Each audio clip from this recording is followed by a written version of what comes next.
Hello and welcome to Sassy Kate and Ren. Today we are going to be making a delicious tater tot casserole. So I've pre-toasted 2 packages of tater tots and set them into a 9x13 baking pan that I have prepared by greasing it with bacon fat. If you don't have bacon fat reserved for greasing your pan, butter or oil will do. To that I am adding 4 cups of cubed honey ham, just scattered over. And I'm just going to use my hands to mix that in a little bit,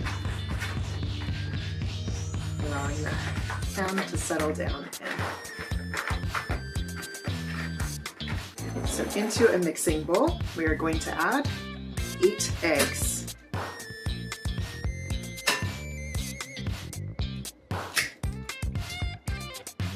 So we're adding to our 8 eggs our 1.5 cups of heavy whipping cream, mixing that together,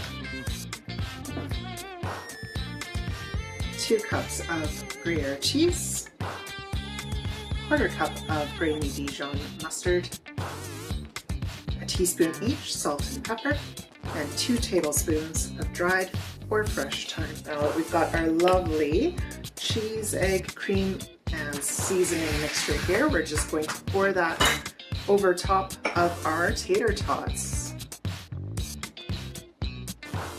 We are then going to let this sit in our fridge overnight so that all the eggy, creamy goodness soaks right on in.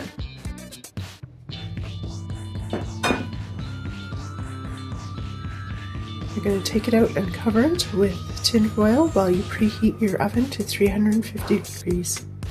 It's going to bake for the first 30 minutes covered, and then you're going to uncover it and bake it for another 20 minutes. You can pull it out and serve. Beautiful, golden, delicious, and it smells so good. Like and follow Sassy Kate and Ren for more delicious recipes.